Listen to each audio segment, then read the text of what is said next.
right, welcome to another edition of the NBA show here on Earnestly Podcast. I'm your host, Ernest, EJ Christian, as we record this on Tuesday morning, about 9:45 in the morning, May 26, 2026. Man, I gotta keep remembering these dates, bro. That's crazy, man. I'm getting old. Anyway, I am joined here, of course, by my co-host of the show, my man, Greg Hrinya, NBA author, analyst. Greg, how are you doing, brother? As I get the screen clear for you. There you go. Hey, buddy, what's going on? Nothing much. The sun finally came out in northern Jersey, so it rained all Memorial Day weekend. So. Oh, really? Oh, that sucks. Yeah. So, but it's nice out now, so I can see the sun out the window. You go out and walk down, exercise and stuff. That's right. Yep. It's the best, bro. No, we've been really hot here lately. Like we're getting like August, September weather now in May, and that's scary. I don't like that. Like I don't mind hot weather. Like I told you, I think we discussed this before in the podcast. I don't mind hot weather. I just don't want humidity. Humidity's a problem for me. So Saturday was 53 and raining here. So okay. So anyway, we got a lot to talk about today in the show. Dude, the Knicks, they did it. They're in the NBA Finals, and to think about the fact that this team, first time in the finals since 1999. To think about the fact that this team has only two losses, and those two losses are against two things: against Atlanta, number one of all teams; number two, by combined 2 points. 1 point each game. And look, I'm sitting here like scratching my head thinking like, okay, this Knicks team, like we know they're good, and we should be surprised. And I tweeted this last night on Twitter, and I said this like, I'm not trying to I'm not trying to sit here and try to draw throw cold water on their accomplishment here, but they're kind of supposed to be here.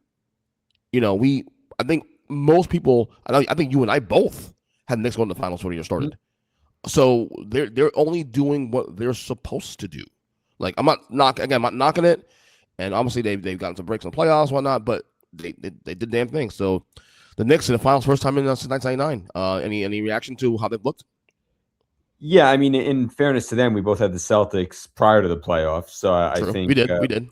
From that standpoint, like before the season, we had the Knicks, but then when we watched the season, the team that we watched was not the team that we saw in the playoffs. I mean, they're going into the finals with a plus 271 point differential, which is historic. Yeah. So I mean, they haven't just been good. I mean, they've lost 2 games by a combined 2 points, and they've pretty much run roughshod over every opponent that they've played. So it's not as if they squeaked by. I mean, the only game that they really didn't play that well was game 1, after they had like a week and a half layoff against Cleveland. And they pretty much dominated. Now, there's a number of reasons for that. You can say that, Philly was a good matchup for them. Cleveland was dead tired from playing 2 7-game series. But, like, look, Cleveland's got to own that they couldn't put away other teams, lesser teams. Not Detroit's a lesser team, but they could have ended that series in 6 at home. They didn't need to.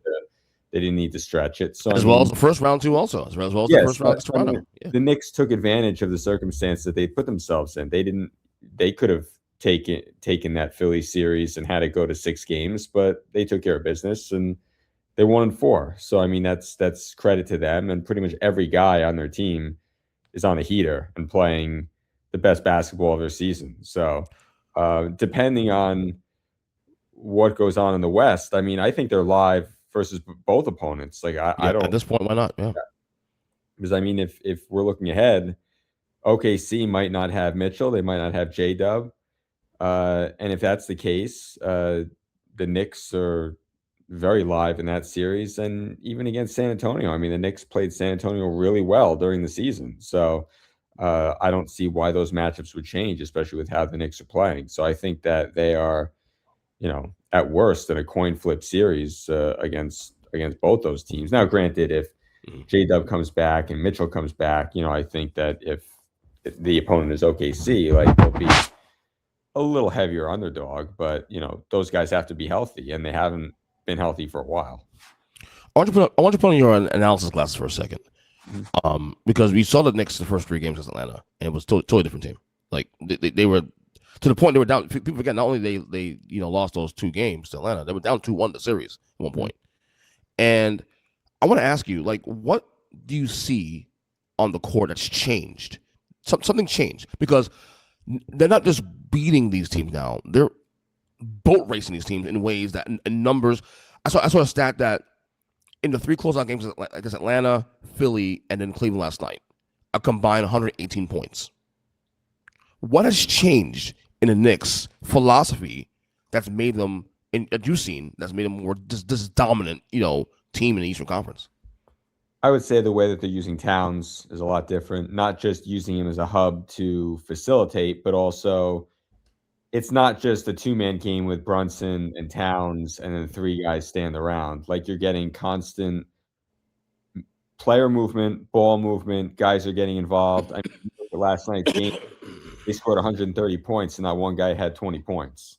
So, I mean, Brunson is getting rid of the ball a lot quicker. You're not seeing him just pounding the basketball. I mean, we saw that in those Atlanta games when down the stretch of the game, it was basically him going 1-on-5 and 4 other guys standing around. We haven't seen any of that. So, I mean, the ball's been hopping.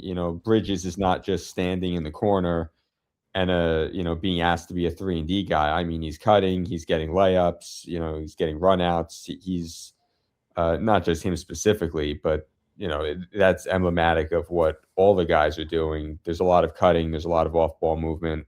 Mm. And it's not just asking Towns and Brunson to score 30 apiece and hope that you can add in enough on the margins to get there. Like, everybody's eating. So I would say that's been the biggest difference to me. And full marks to Mike Brown, because I mean, yeah, that's want to touch on that too. Also, this year with a tremendous amount of pressure because Thibodeau was close to getting them to the finals. They fired him because they thought that there was a cap on that. Mm-hmm. I thought that was the right move because I didn't like the way that he ran their offense. And now you see the way their offense runs now. I mean, again, the 271 point differential. Again, not saying they're going to win the finals, just saying that he's put them in the best possible position that they could be in. And so that wound up being a good move by Dolan. And also, it doesn't speak, I guess, all that well for Thibodeau, the fact that they had this capability and he wasn't able to even come close to unlocking it. Most coaches like Mike Brown, most like Tom Thibodeau, they are who they are. They don't adjust. They believe in their philosophy and they run it to the ground. Kudos to Mike Brown for adjusting on the fly. Yeah, for doing that, because this is a completely different team that we saw in late April. So Jalen Brunson won the MVP for the series, the Larry Bird Award. You have no problem with that, obviously, right? No. I mean, he's the leader of the team, so you figure that if they were to win the finals, regardless how the finals goes, they're probably going to give him the award too. So right, because it will require him scoring at least 25, 30 points a game anyway. So, this is the topic I saw on First Take. Now, look, I said this on the podcast already on a solo show I did, I think, a week ago.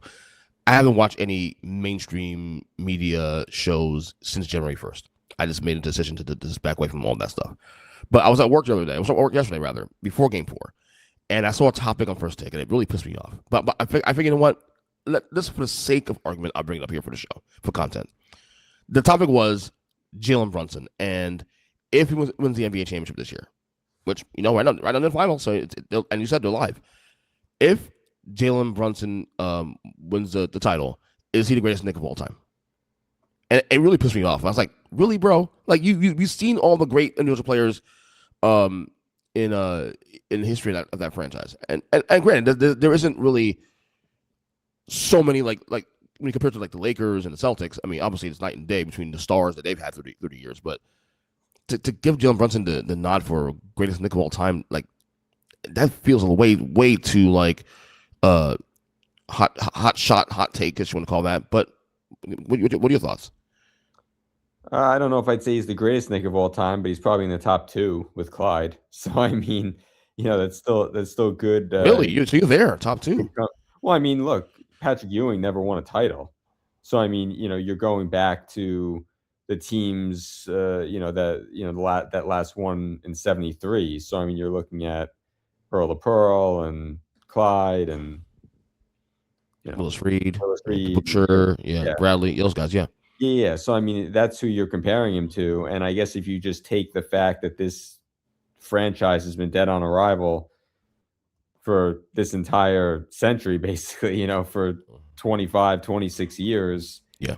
He chose to come here. He took less money the second time to stay here to make this more feasible for everybody. I mean, I said when he took less money on his last contract, they should build a statue of him outside the arena anyway, because you don't see any guy take less money to make it easier for them to give OG money and to give Bridges his extension and all that. So I mean, you take that plus the way that he's turned around the team, the culture, all that. I mean, again, I'm not putting him above Clyde, but Yeah.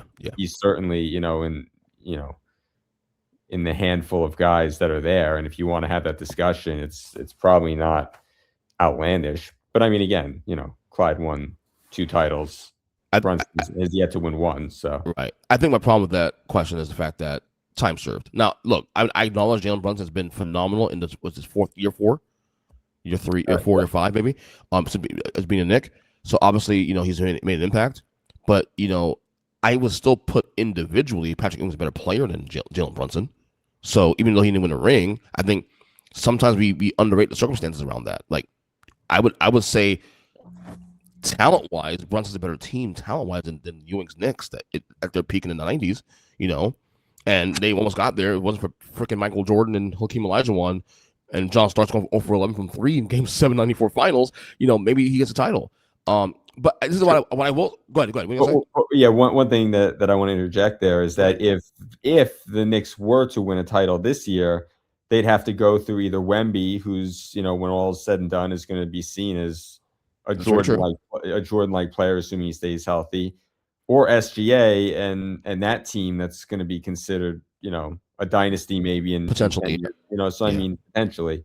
So it's not like if they win the title, it will have been just cruise control to get there. Like I would say that the Celtics winning against the Mavs a couple years ago was more better circumstances. Like the Knicks will have to earn this title against whichever team they face. Now, if they face OKC and they're shorthanded, maybe that factors in. But I mean, the reality is Shea will be playing in that series. So if Brunson's going to have to outduel either Shea or Wemby to win a title, that's.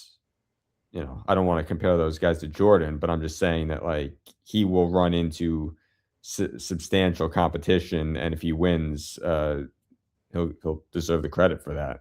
But again, we're a long way from that. So yeah, like I said, top 10 definitely. He's probably top 10 now before he won the title. There's an argument for top 5. He wins the title. I just have to really. Like I said, I think time served is the only thing holding me back from saying yes, top number 1 or number 3, whatever we call it. But we'll see. But congrats to the Knicks fans. Y'all been thirsty for a long time. He finally got there. My brother's all happy now. He's a big diehard Knicks fan and all that. Even though he doubted them like a month ago too, also. So, but we won't bring it up. Let's talk about the team they beat, the Cavaliers, who again went to the conference finals. Letter grade, final letter grade. I mean, I feel disappointed in this team. I'm really disappointed in this team. I struggled with this grade honestly because I didn't want to be too prisoner of the moment at the same time. But I also look at this team bigger picture, and you're not feeling good coming off this loss. You're not feeling good. So what grade do you give the Cavs? I gave them a C+. I mean, they got further than they've gotten before. So I mean, every year it seems like they go one round further. Obviously, it seems like there's a cap on where this group is going to go. I was embarrassed for them in much of the series, pretty much from the fourth quarter of Game 1 on. I don't know if it was you I was talking to or my Knicks friend, but I basically said after Game 1 that the series was over because I didn't think that they would recover from blowing. I think you told me that too also because I said the same thing too also. Yeah, I didn't think that they'd recover from blowing that 22-point lead. And I was talking to my girlfriend and she's like, well, why is that? And it's like, because now you have to win 5 out of 7 games. You had a Game 1 that you just gave away, and they were already on tired legs. It's all mental too. It's all mental, especially. Yeah, and I think that to give one away, that you're now fighting an uphill battle against a team that's every bit your equal, if not better, that you're probably not going to win. And there just wasn't a lot of resistance there. And I mean, you saw it at different points in the series. And it wasn't so much offensively. Offensively, they were all trying to get their points. But defensively, they just totally let go of the rope. And I mean, it was just, not pretty to watch. But that team quit. But they have Mitchell on their roster. He says that he wants to be there, that he likes playing there. You'd imagine that I'd imagine they're going to pay him because it's not that easy to find second team, perennial second team All NBA players Yeah. every year. And I think that every guy around him is fair game for being moved in the offseason. I could see them uh, moving Mobley, moving Allen. I could see them basically. I think everything's on the table Yeah. Has to be on for the table. for them. I don't think that Dan Gilbert wants to see a half-empty arena because, like, look, when you look at like Giannis and the Bucks, that's where they're heading. They're not. They're You move on from him. Your downtown nightlife is different, the arena is different, the energy's different. So I mean, he knows what it's like to not have LeBron and to have LeBron. He's got a really good player in Mitchell. If he moves on from him and strips it down to the studs with virtually no picks, It ain't uh, like you're a marquee city to play in either. yeah, Like, yeah, yeah. like when LeBron could bring guys over the first time he was there. Who's Mitchell? You know what I'm saying? So you may have to keep the core together at least somewhat. Yeah, so I mean, I think that Harden will be back. As much as watching him, I'm like, oh God, how can they keep doing this? But like, their argument's going to be they brought him over at the trade deadline. They didn't have a lot of time to gel. And look, one thing for the Knicks is that it was a new coach, a new system. Maybe it just took this long for them to finally figure it out. The Cavs might use the excuse that we just didn't figure it out with that core. Now, that said, they can't have Mobley and Allen still on the same team. No, without question. The issue, like they've tried and tried and tried. This is not Tatum and Brown with the Celtics. Right. This is not a winning nucleus from that sense. That they need to get stronger on the wing and trade whoever you need to move on from that duo. And also, I think that like it's a lot of soft individuals that and it's hard to say that, but like you look at Jared Allen, like he's not the picture of toughness. Evan Mobley, the reason why we talk about him is a top 35 player and not a top 5 player is because he doesn't have that killer instinct. He doesn't Right. have that Giannis mentality or that Kobe mentality or whatever. He's just a nice guy, but like he should be a dominant player like Giannis. And I would say that because he's not tougher, that's why he's not in that. Totally agree with you. Totally In agree that with you on range. that one. So I mean, now you've got 2 big men who are on the softer side that don't dominate the game. Harden with his history in the playoffs, Mitchell with his history in the playoffs, and then a bunch of role players who are fine. But I mean, like, you're throwing Sam Merrill out there at what, like 6'2", 6'3", asking him to guard above his weight class. I mean, they just didn't have any strength on the wing. They thought DeAndre Hunter was that guy, and they had to pivot off of him into Schroeder and into Keon Ellis, which at the time looked like a good move, but they didn't get much from either one of those guys against the Knicks. So, they have Mitchell. So I mean, that's a starting point. Mitchell has said that he wants to stay. I feel like if he didn't want to stay, he would hedge it by saying, "Well, you never know. We'll see how the team looks." He said last night that he loves the city and he loves being there. Now, obviously, Cleveland could decide to not pay him, but Right. what are they going to do? Pay Harden and not pay Mitchell? I mean, that wouldn't make any sense. So Let Harden walk in this case. yeah. I mean, Harden's got a player option. I mean, I think in the grand scheme of things, the Cavs would like him to decline that, and then they Restructure. give him a 2 or 3 year deal at much lower, AAV, so that they can then tweak around the rest of the roster. Right. I agree. And then that's when you're talking about, can you make room to bring LeBron back? I'm sure that the Lakers would love to have Jared Allen because they want a rim runner for Luka. Yeah. Now again, I happen to not be a huge believer in Allen, but I mean, his numbers are what they are. You hear the Lakers rumored with Daniel Gafford a lot. Is there a scenario where LeBron can come back to Cleveland, Jared Allen goes to the Lakers, Right. the Lakers get that rim running center, and then the Cavs get that wing, and then maybe they still look to continue reshaping the roster. Maybe it's not just as simple as swapping Allen for LeBron. Maybe they look to move Mobley and turn him into multiple pieces. I don't know. Yeah. But they at least have players. They at least have good talent that I think could be attractive to other teams if they want to restructure. And I said this the other night too. Kenny Atkinson will not be the coach of that team going forward. I think you sent me a text last night during the game in the first quarter, mind you. Yeah. Let me read verbatim real quick. Over under 10 a.m. Kenny Atkinson gets fired. I still say over, but thanks tomorrow. Well, the over is correct so far because I didn't think that it was going to be the Jamal Mosley timeline, but so I said over on it. I thought it would be after 10, but I don't see him coming back. And you were very critical. I like this text is crazy. Like you said, lost his job game 1. I also saw him coach a lot with the Nets, so I mean it wasn't just. It's true. So he never adjusted, I would say, from his analytical, I mean, obviously the quotes about the analytics were terrible, but I mean, like, he had a philosophy that was a losing philosophy. And I thought that what happened in game 1 was a fireable offense for almost any coach, because basically the ship started sinking and he didn't do anything to stop it. He didn't, exactly. And then had after game 3 had the dumbest assessment ever. Well, 2 out of 3 games, analytically, we won this. We were ahead of the series. Who gives a fuck? Yeah. You're down and you got embarrassed in 2 of those games. Yeah, I mean, I think he's saying that to try and send a message to his guys that they're closer than what they really are, but that comes off to fans as like that is bullshit, bro. Like you're trying to lie to the fans. Yeah, so it's bullshit. Yeah, it's a bad quote. Yeah, it didn't look good. But I mean, again, I didn't care about any of his quotes. I cared about how he actually coached in game 1 when the ship was sinking, and there were things that he actively could have done. They were up by up by 22. Get Harden off the floor, or stop allowing him. Stop switching and allowing him to get put into one-on-ones with Brunson, or take a timeout. I mean, they were up 22. He didn't take a timeout until they were up 5, and the Garden was already hopping, and there was still 3.5 minutes left, and the game was now in doubt.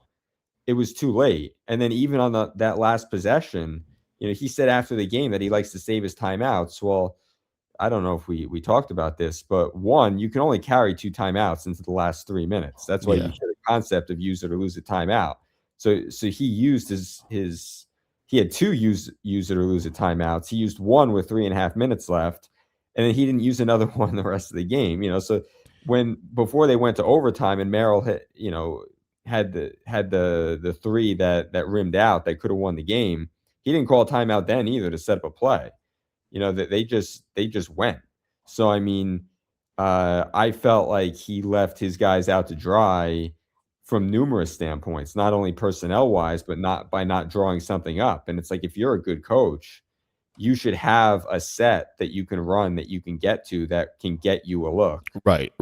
And he just basically washed his hands of it and basically hoped and prayed that they would do something. And then great coaching, right? But you also look at the fact that guys like Billy Donovan are still out there. Like, there's a lot of coaches that haven't, nobody's taken the Magic job yet. Like, there are jobs out there that haven't been taken, and you wonder if it's because they're waiting to see what happens with this job. Because if you look at the talent on this team, they did finish in the Final 4. So I mean, it's not like it's a totally unattractive job. But Greg, let's be real here. Like, when we go back to October and we look at the lay of the land, right? Mm-hmm. We kind of had Cleveland in the spot because by default, because Boston was obviously not having Tatum for most of the year. We thought the entire year. Detroit wasn't ready. It was supposed to be this was good this year. So it was Cleveland and New York. Okay, so they're supposed to be here, and then you get embarrassment. This is why I gave a C- because I was so close to giving a D+. But I have to give them credit for staying the course. They had injuries early in the year, and they got healthy, and they picked at the right time. But this is so disappointing. Like, this is a bitter taste. But yet Cleveland can't do anything. They need to add to this, because if you do what you did, like, get rid of guys and turn down to the studs, as you say, now your franchise is in peril. Now, forget the fact that you can't win a title. Now you're not even competing for even getting the playoffs, and you don't want that, because the East is going to get better next year. Indiana's back next year. Boston's back next year in full strength. So you got to stay on the course, which leads me to this situation. Now we've discussed the possibility of LeBron coming home. Okay, and we said the narrative will have to be there for it to be a thing. Well, the narrative right now is just beautiful for LeBron to come back here. You need me, okay? Y'all need me. I'm still 41 years old, but I'm still balling, okay? And I can cost less than getting a Giannis, for example. And you guys need someone to put you over the top. I think at this point, the LeBron Cavs marriage is just perfect right now, given where they're at now, how they lost the series. Yeah, and a lot of that's going to depend on what happens with the Lakers. Like if they re-sign Austin Reeves, I think LeBron's gone. If Reeves takes, I mean, the Nets have cap space, the Bulls have cap space. I mean, if Reeves takes a 4-year, $140 million deal that the Lakers don't want to match, uh, then maybe LeBron does come back. But I think that poetically, it would be a lot better if he went to the Cavs and tried to finish out his career there, Yeah, just I agree. given his relationship with that franchise.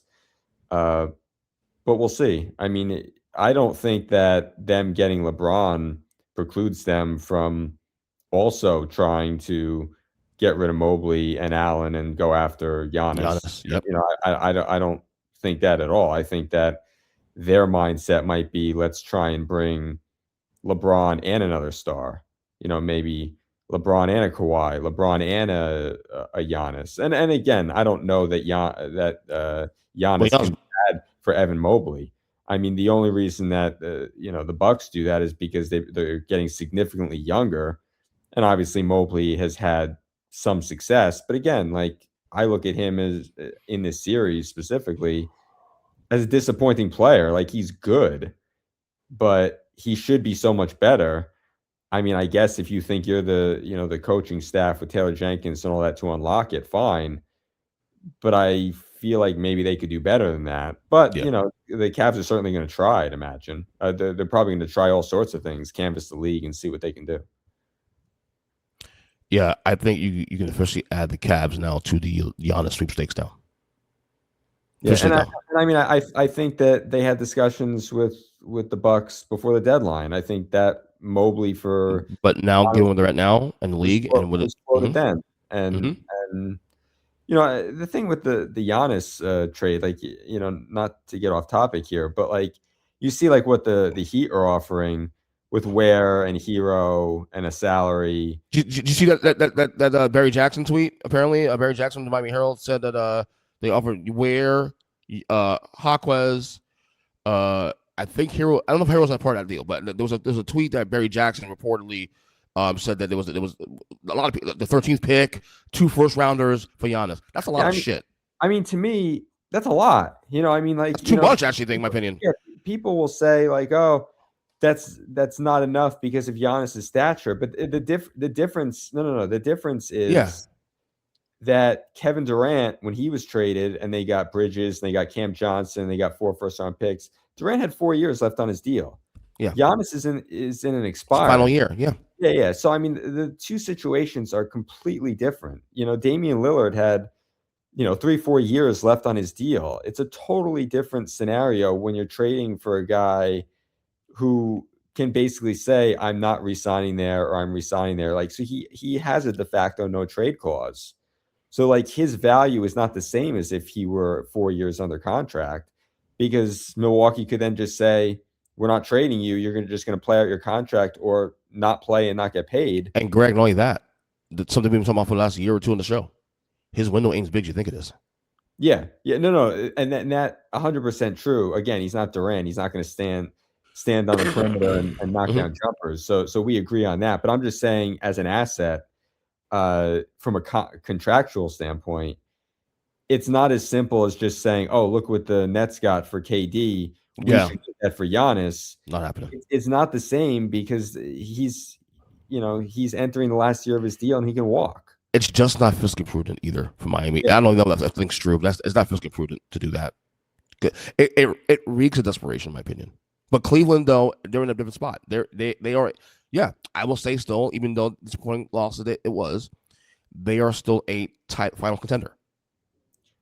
But let's say you're Miami, Yeah. and you can do that trade for Giannis. Let's play it out. So you have Giannis and Bam. You still have Wiggins' expiring deal. Maybe that's enticing to the Clippers because they want to get out from Kawhi. So, Yeah. and given his age and injury history, maybe the one pick or the one swap or whatever, you go in that direction, or maybe LeBron comes back there on a lower deal. Or let's just play it out if they do nothing else. They still have Norman Powell, who is an all-star. They still have Wiggins, who's a solid player. You can run Pella Larson and Yaka Jonas and Davion Mitchell at point guard. I mean, it's not terrible. Maybe you don't think that it's a championship team, but I think that there still would be flexibility with Wiggins' contract to go after someone who might be trying to get off of a bigger deal. Or if you're looking at the Clippers, would they say, we have Garland, we have this 5th pick in the draft, we want to go younger, and we don't trust Kawhi, the whole aspiration thing, there might be something handed down from that. If they just want to get out of the Kawhi business, would that make sense for, if you look at Miami, if they had Kawhi, Giannis, and Bam, like that's a pretty good team. So Yeah. Yeah. I mean, But I'm just thinking out loud with their contracts and with their assets, what direction they could possibly go in. But we'll see. yeah, we'll see what happens there. I gave him a C minus, like I said. I think they are now officially in the Giannis sweepstakes as well too. In addition to LeBron as well too, also. But Yeah. all right, we still have one more series going on in out west, and that's a classic. Tale of two different conference finals, huh? 2-2 now. Game 5 tonight in OKC. Fascinating series number 1. I guess to ask you a question, who has the edge right now in the series? You think going to Game 5? I would say the Spurs have the edge as long as J-Dub and AJ Mitchell aren't going to play. I mean, I was genuinely, in a basketball sense, I was genuinely concerned for OKC because outside of Shea, they just had no shot creation without those other 2 guys on the floor. I watched that game, and that was like a C game from SGA. Like, I didn't think that he looked great at all. But again, San Antonio was able to just load up on him, so that explains that.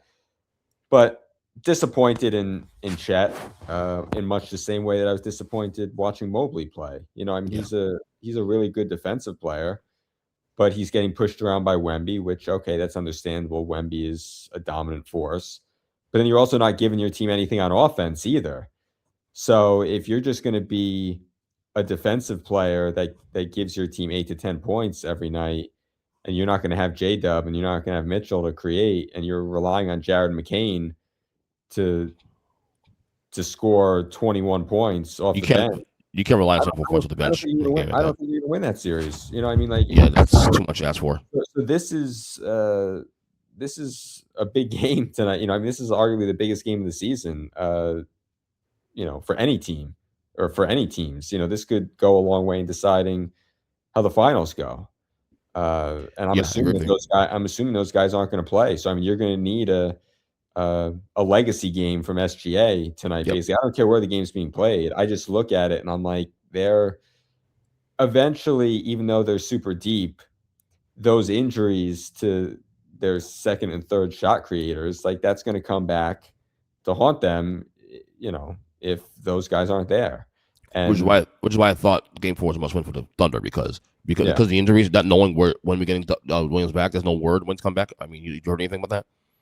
No, I haven't. And to me, shame on him for the way this whole year has gone, because like this, I feel like if your diet is right and your training is right and your rehab is right, there's no reason why this hamstring injury should linger essentially from like October until June. You know what I mean? Like Right. he just has not gotten himself fit enough to play. And that's on him. This isn't like a sprained ankle where it's like, okay, he jumped for a rebound, he landed on a guy's ankle, or like KD or Jimmy Butler or somebody where like, somebody rolls into your knee and it's like, oh, you have a sprained MCL, you're out 6 to 8 weeks. That's the kind of stuff can happen. I feel like this stuff is the product of not being in shape. Be it overweight, be it, poor diet, be it any number of things. This has lingered all season for him. So I'm not surprised if he doesn't play again. But that's shame on him, in my opinion, because I feel Right. like And they cost him a title. yeah, I feel Yeah. like that is very well going to cost them a shot at another title. Is him because like SGA isn't dealing with those issues. Right. So No. Here's my assessment of this series right now. Must win, especially for the Thunder. If they lose tonight, they're done. They're done in 6. Mhm. Because I don't think Williams comes back for Game 6, and I think Spurs see blood in the water, and that's it. If Thunder win tonight, it's going to go 7 games. I am not in a place right now where I still think I'm now gone from Thunder in 7 to like Thunder in 7 ? Exclamation point. I don't know because it's trending Spurs now. Spurs, and I think I saw a lot in Game 4. They got embarrassed Game 3. The bench, obviously, OKC's bench anomaly, 74 points. You're not getting that again. That's just one of those things you can't bank on. Okay, but for the Spurs to bounce back what they did in Game 4 says a lot. It just says a lot about how good they are. So I think I'm with you. If I had an edge right now going to Game 5, it's Spurs. They're healthy on top of that. I'm just looking at OKC's roster, and I'm like, where are they getting shooting from? Because outside of SGA, like Caruso, the 31 points that he had in Game 1, like that anomaly too. That is complete found money. Like he's not known as a shooter, so like you're not getting that again. Chet's not a shooter. Jalen Williams, J Will, not J Dub, but the other Jalen Williams, like he had his moment, or I guess in Game 3. But like he came back down to earth. Like you don't expect all those other guys. You don't expect Jared McCain to give you more than 20 points. You don't expect Caruso to give you 30 plus points. Whereas I can go to the other side and say, outside of Wemby, like I expect Fox to be good. I expect Harper to be good. I expect Keldon Johnson, who was 6th man of the year, like to be able to give me 14 points if I need 14 points. Right. I expect that from those guys. I expect Harrison Barnes to be able to come in and give me 6 or 8 points in 12 or 14 minutes or whatever it is. So absolutely, I feel better about San Antonio's depth at this point, given the injuries on OKC's side. Now, when I picked the series to start, I said OKC in 6, mainly because J Dub was healthy at that point in time. He ain't healthy now. He's not healthy now. And given that this is the same hamstring that keeps reoccurring, I don't think it's reasonable to expect him to come back in this series. But also, I'd like to see him try. I mean, I remember, I don't know if it was last year or the year before, when OG Anunoby had a hamstring injury and he was basically dragging his leg out there. But it's like he at least gave it a shot. He at least came out there and tried to play. They realized after 6 to 8 minutes that it wasn't working. You play for these moments. You play for these exact moments. Try. Yeah. Try. Kevin Durant tried. And maybe it's not tonight. Maybe it's Game 7. Like maybe OKC wins tonight. They lose in 6, and then there's a Game 7 to be had. Yeah. But I'd like to think that we're going to see him or Mitchell again, but something tells me we're not. So, and in that case, that's why I say the edge goes to San Antonio, because even though they're banged up a little bit, Harper's still out there playing. Fox is still out there playing. Right. Exactly. I'm with you. All right. One last thing to get out of here. They announced the All NBA teams yesterday as well. And I look at this list and I think it's almost similar to ours. I think all 3 teams have similar hours. First team, we got SGA, Nikola Jokic, Wemby, of course, got there. Cade Cunningham, Luka Doncic at the first team. Second team, Kawhi Leonard, Jaylen Brown, Donovan Mitchell, Kevin Durant, and Jalen Brunson. And then the third team, which I'm more interested in, of course, Tyrese Maxey, Jamal Murray, Jalen Johnson, Jalen Duren, and Chet Holmgren. Obviously, we have no issues with these selections, right? They nailed. I think they nailed. I think that was pretty much what we had. I think some of the teams might have been different. I might add KD on the third team instead of the second team. Right. I'm trying to find my list, but yeah. But I mean, other than that, I don't think there's really an argument. And I mean, the reason it's not really an argument is because the guys that didn't make the team weren't eligible to make it. Like Anthony Edwards wasn't eligible to make it. So, well, technically, Luka shouldn't have made it, or Cade. True. But I mean, I'm just going by what the NBA said. No, all right, they allowed it. Remember that we did that show? They changed the rule. They changed the rule last minute while we're recording. Remember? On the fly did that. Yeah. So, and look, it should have been left alone. Like if the rules in place, because this affects money too, also. But it's also why I'm not mad either, because like contracts and money is determined by these things too, also. Yeah. So I understand that. Yeah. But no problem there. So that's just that. So anything else, Greg? I mean, we're next week we'll come here. We're previewing the finals. Wait, real quick. That's what I'm gonna ask you. Circling back to the West Finals topic. If you're the Knicks, who do you want next week? I mean, I think all along they would have wanted San Antonio because they played San Antonio really well. I think I don't want to say they've had a formula for Wemby, but I think that they've guarded him fairly well. I think there's a lot of young guys, a lot of unproven guys on San Antonio. So, I mean, obviously there's a championship pedigree. But given the injuries, does that change the calculus a little bit? I think they'd still probably rather play San Antonio because I think that the defense that OKC is going to play on their guards and wings is going to be unlike anything. And not to say that San Antonio is not going to play amazing defense too, but I think that Case and Wallace, Caruso, SGA, that's going to make life really difficult for Brunson specifically. I think they'd probably rather see San Antonio, but with the injuries, maybe that's different. But I would have said before I would have said the Spurs. Everything, yeah, same here. Everything that that's New York does well, OKC can counter on defense. Yeah, and in spades.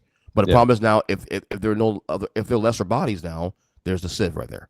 Yeah, and I think that OKC will still be able to guard the Knicks really well to where you're keeping games low scoring, but now you're looking at games that are finishing probably like 92, 88 or something like that, as opposed to 105 to 100 or something. So, right. Well, we'll figure all that next week when we preview the NBA Finals. But we're down to the West Finals now, and 2 out of 3. We'll see how it goes tonight.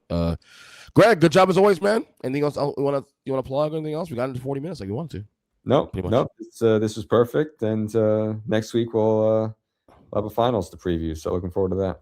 All right, brother. Good job as always, man. Follow him on Twitter at Hrinya. What now? What's the additional NBA number? And then the number 2. So this is number 2. That's it. Pretty much. Yeah, he's on the X-Press. He's back. All right, guys. We'll see you next week. Oh, heat, bitch.